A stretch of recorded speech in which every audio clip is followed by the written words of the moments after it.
against you as Egypt did. Very soon my anger against you will end, and my wrath will be directed to their destruction. The Lord Almighty will lash them with a whip, as when he struck down Midian at the rock of Oreb, and he will raise his staff over the waters as he did in Egypt.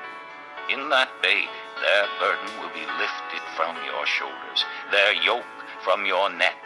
The yoke will be broken because you have grown so fat.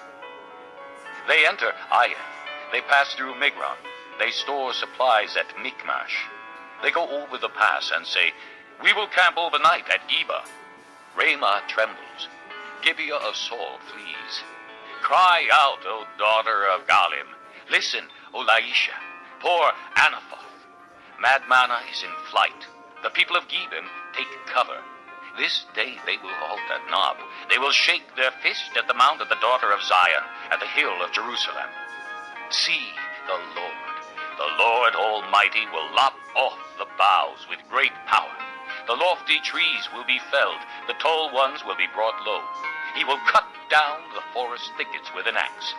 Lebanon will fall before the mighty one. Chapter 10.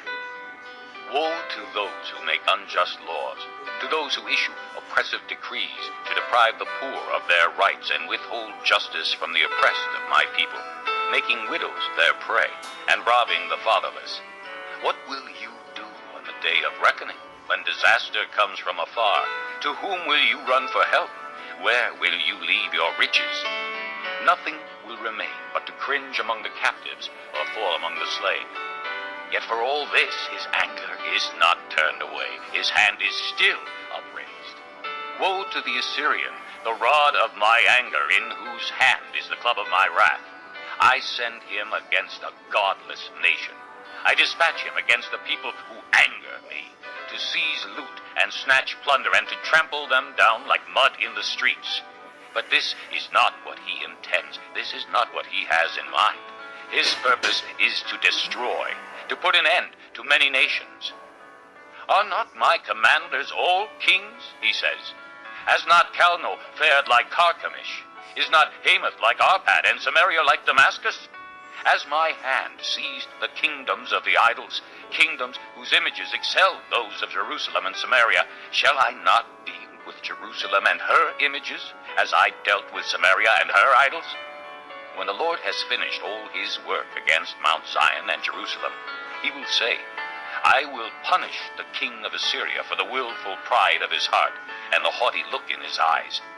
For he says, by the strength of my hand I have done this, and by my wisdom, because I have understanding.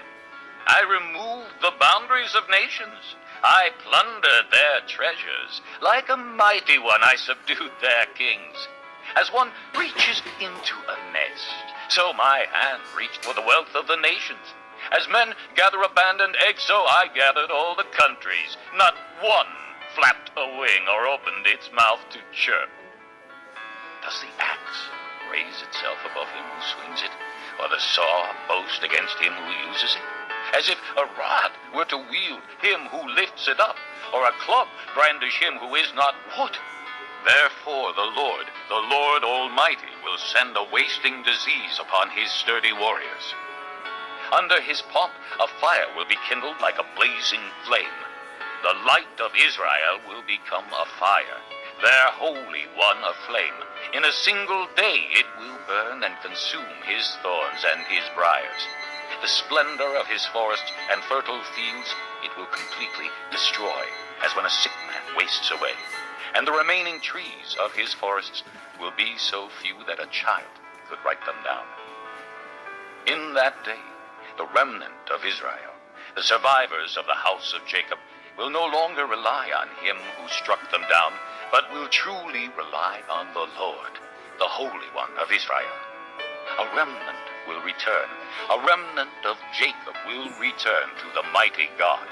Though your people, O Israel, be like the sand by the sea, only a remnant will return. Destruction has been decreed, overwhelming and righteous. The Lord Almighty, will carry out the destruction decreed upon the whole land. Therefore,